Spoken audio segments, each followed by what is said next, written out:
एक बादशाह जो गुरूर और ताकत के नशे में काबा को गिराने के इरादे से हाथियों का फौज लेकर मक्का की तरफ चल पड़ा था। मैं इस पुरानी इमारत को मिट्टी में मिला दूंगा, फिर देखता हूँ लोग इबादत के लिए कहाँ जाते हैं। ये वाकया हुजूर सल्लल्लाहु अलैहि वसल्लम की विलादत से सिर्फ 55 दिन पहले का है। यमन का बादशाह अबरहा, जिसने एक अजीमुशान गिरजाघर तामीर किया था और ये कोशिश करने लगा कि अरब के लोग बजाय खाना काबा के यमन आकर इस गिरजाघर का हज किया करें।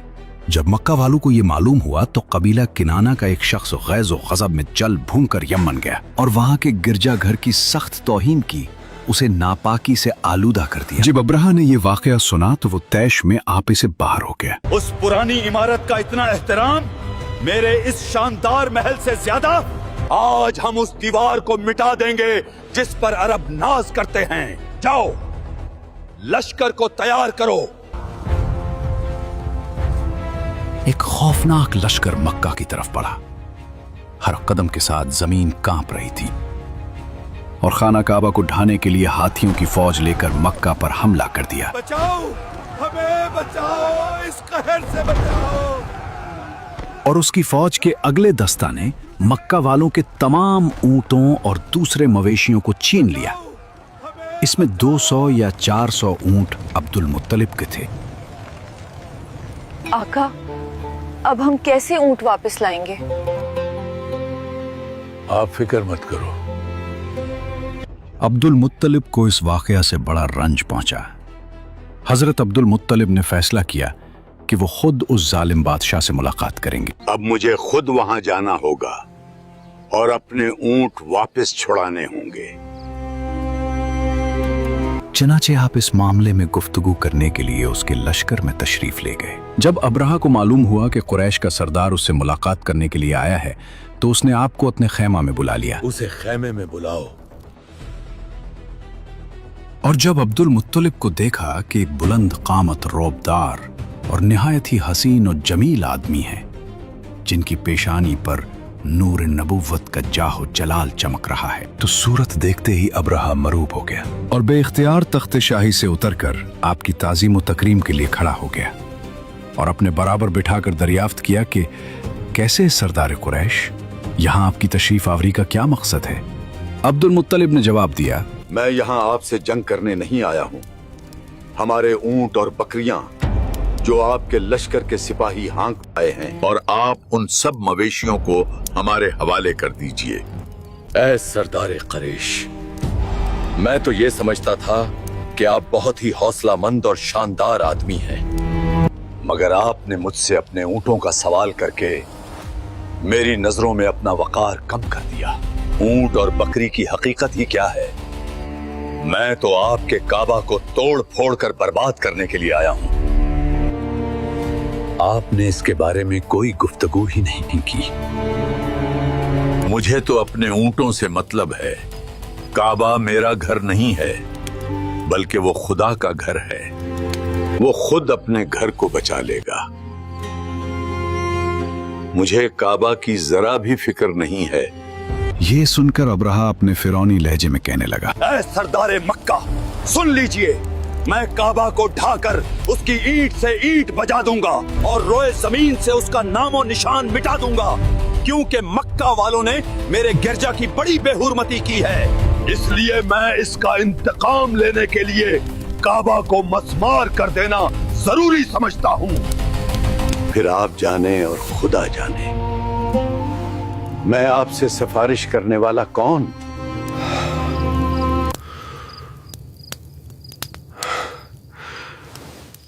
इस गुफ्तगू के बाद अबरहा ने तमाम जानवरों को वापस कर देने का हुक्म दिया और अब्दुल मुत्तलिब तमाम ऊंटों और बकरियों को साथ लेकर अपने घर चले आए और मक्का वालों से फरमाया, मक्का वालों, अपने अपने माल मवेशी लो और फौरन शहर खाली कर दो।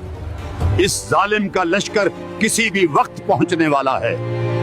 मेरे साथ पहाड़ों की चोटियों पर चढ़ जाओ। हम उसके हाथियों का मुकाबला नहीं कर सकते, मगर याद रखो, हमारा रब सब देख रहा है। मक्का, जो हर वक्त रौनकों से भरा रहता था, आज वहां एक अजीब सा सन्नाटा छा गया था। हर तरफ खामोशी थी, मगर दिलों में एक तूफान पल रहा था। हजरत अब्दुल मुत्तलिब के कहने पर हर शख्स अपने घर को खुदा के हवाले करके निकल रहा था। मक्का वालों ने पहाड़ों की ऊंट से नीचे झांक कर देखा। वहां उनका शहर खाली पड़ा था और सामने से मौत का एक लश्कर बढ़ता चला आ रहा था। माओ ने अपने बच्चों के मुंह पर हाथ रख दिए ताकि उनके रोने की आवाज दुश्मन तक न पहुंचे। बेटा, खामोश रहो, हम बेबस हैं, मगर वो ऊपर वाला सब देख रहा है।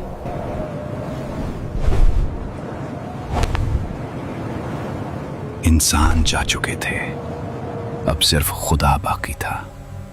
अबरहा को लगा कि रास्ता साफ है, मगर उसे ये मालूम न था कि आज मक्का की दीवारें नहीं, आसमान का निजाम मुकाबला करेगा। शहर खाली हो चुका था, लोग जा चुके थे, मगर कुरैश का सरदार अपने मालिक को तन्हा कैसे छोड़ देता। वो जा रहा था उस दर की तरफ जहां से कभी कोई खाली नहीं लूटा। अब्दुल मुत्तलिब फिर खुद अपने खानदान के चंद आदमियों को साथ लेकर खाना काबा में गए और दरवाजे का हल्का पकड़कर इंतहाई बेकरारी और गिरिए वजारी के साथ दरबार बारी में इस तरह दुआ मांगने लगे कि ऐ अल्लाह, बेशक हर शख्स अपने अपने घर की हिफाजत करता है, लिहाजा तू भी अपने घर की हिफाजत फरमा। अब्दुल मुत्तलिब ने ये दुआ मांगी और अपने खानदान वालों को साथ लेकर पहाड़ की चोटी पर चढ़ गए और खुदा की कुदरत का जलवा देखने लगे। अबरहा जब सुबह को काबा ढाने के लिए अपने लश्कर जर्रार और हाथियों की कतार के साथ आगे बढ़ा। सुबह का सूरज अभी पूरी तरह निकला भी न था कि अबरहा का गुरूर जमीन पोस होने लगा। मकाम मुगम्मस पर पहुंचते ही वो हाथी जिस पर उसे नाज था, खुदा के हुक्म से मिट्टी पर बैठ गया। उठ महमूद, आगे बढ़। ये क्या बदकलामी है? इस जानवर को लोहे की सिलाखों से मारो। हर बार उसे मारा गया, हर बार ललकारा गया, मगर वो बेजबान जानवर अपने खालिक की हद पहचान गया था। जब उसे यमन की तरफ मोड़ा जाता तो वो दौड़ने लगता, मगर जैसे ही रुख मक्का की तरफ होता वो फिर बैठ जाता और फिर आसमान का रंग बदलने लगा। समंदर की जानिब से नन्हे नन्हे परिंदों के झंड नमूदार हुए। उनकी चोंचों और पंजों में 3-3 नन्ही कंकरियां थीं, जो देखने में मामूली थीं, मगर उन पर कहरे इलाही की मोहर लगी थी। समंदर की जानिब से हरम काबा की तरफ आने लगे। अबाबीलों के इन दिल बादल लश्करों ने अबरहा की फौजों पर इस जोर शोर से संगबारी शुरू कर दी कि आन की आन में अबरहा के लश्कर और उसके हाथियों के पर खच्चे उड़ गए। अबाबीलों की संगबाजी खुदावंद क़हार और जब्बार के कहर और गजब की ऐसी मार थी कि जब कोई कंकरी किसी फील सवार के सर पर पड़ती थी तो वो उस आदमी के बदन को छींटती हुई हाथी के बदन से पार हो जाती थी। ये क्या हो रहा है? मेरे हाथ पिघल रहे हैं, भागो, खुदा का अज़ब आ गया। अबरहा की फौज का एक आदमी भी जिंदा नहीं बचा और सबके सब अबरहा और उसके हाथियों समेत इस तरह हलाक और बर्बाद हो गए कि उनके जिस्मों की बोटियां टुकड़े टुकड़े होकर जमीन पर बिखर गईं। चुनांचे कुरान मजीद में अल्लाह ताला ने इस वाकया का जिक्र करते हुए फरमाया कि अलम तरा कैफ फ़अल रब्बुका बिअस्हाबिल फ़ील अलम यजअल कैदहुम फ़ी तदलील व अरसल अलैहिम तैरन अबाबील तरमीहिम बिहिजारतिन मिन सिज्जील फजअलहुम कअस्फिन मअकूल। यानी, ए महबूब, क्या तुमने नहीं देखा कि तुम्हारे रब ने हाथी वालों के साथ क्या किया? क्या उसने उनकी चाल को नाकाम नहीं बना दिया और उन पर झंड के झंड परिंदे भेजे जो उन पर पक्की हुई मिट्टी के कंकर फेंक रहे थे?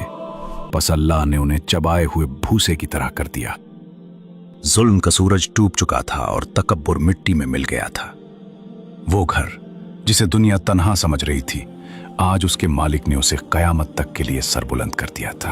अब वक्त था पहाड़ों से नीचे उतरने का, खुदा की कुदरत का निशान अपनी आंखों से देखने का। सरदार कुरैश जब नीचे तशरीफ लाए तो उनकी आंखों में आंसू थे और दिल में शुक्र का एक समंदर मोजजिन था। उन्होंने काबा की दीवारों को चूमा और अपने रब के हुजूर सजदा रेज़ हो गए। ये करामत हजरत अब्दुल मुत्तलिब को सिर्फ कुरैश का सरदार ही नहीं बल्कि पूरे अरब का मुस्तजाबुद्दावात, जिनकी दुआ कबूल होती हो, बुजुर्ग बना गई। लोग दूर दूर से उनके दीदार के लिए आने लगे।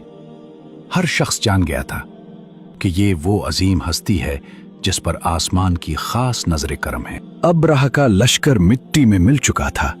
अरब के रेगिस्तान में अब एक अजीब सी खामोशी छा गई थी, मगर यह खामोशी किसी तूफान की नहीं थी, बल्कि उस सहर के इंतजार की थी जो कयामत तक के लिए इंसानियत की तकदीर बदलने वाली थी। इस नूर की अमानत हजरत अब्दुल्ला रजी अल्लाह अन्हु के पास थी।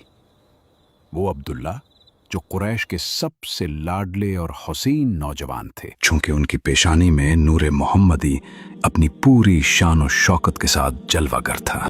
कबीला कुरैश की तमाम हुसैन औरतें उनके हुस्न जमाल पर फरीफ्ता और उनसे शादी की खास्तकार थीं, मगर अब्दुल मुत्तलिब उनके लिए एक ऐसी औरत की तलाश में थे जो हुस्न जमाल के साथ साथ हस्ब नसब की शराफत और इफ़्फ़त व पारसाई में भी मुमताज हो। अजीब इत्तेफाक के एक दिन अब्दुल्ला शिकार के लिए जंगल में तशरीफ ले गए। मुल्क शाम के यहूदी चंद अलामतों से पहचान गए थे कि नबी आखिरुज़्ज़मान के वालिद माजिद यही हैं। चुनांचे उन यहूदियों ने हजरत अब्दुल्ला को बारहा कत्ल कर डालने की कोशिश की। इस मर्तबा भी यहूदियों की एक बहुत बड़ी जमात तैयार होकर इस नीयत से जंगल में गई कि अब्दुल्ला को तन्हाई में धोखे से कत्ल कर दिया जाए, मगर अल्लाह ताला की हिफाजत ने इस मर्तबा भी अपने फजल करम से बचा लिया। आलम गैब से चंद ऐसे सवार नागहा नमूदार हुए जो इस दुनिया के लोगों से कोई मुशाबहत ही नहीं रखते थे।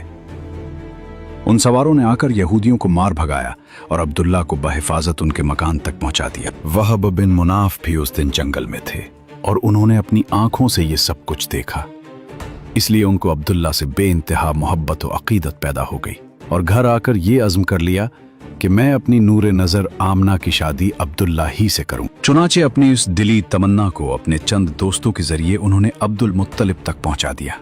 खुदा की शान कि अब्दुल मुत्तलिब अपने नूरे नज़र अब्दुल्ला के लिए जैसी दुल्हन की तलाश में थे, वो सारी खूबियां हजरत आमना बिन्त वहब में मौजूद थीं। अब्दुल मुत्तलिब ने इस रिश्ते को खुशी खुशी मंजूर कर लिया। चुनाचे 24 साल की उम्र में हजरत अब्दुल्ला का हजरत बीबी आमना से निकाह हो गया और नूर मोहम्मद हजरत अब्दुल्ला से मुंतकिल होकर हजरत बीबी आमना के शिक में अथर में जलवागर हो गया। हमने नबी सल्लल्लाहु अलैहि वसल्लम की सीरत पर एक सिलसिला शुरू किया है।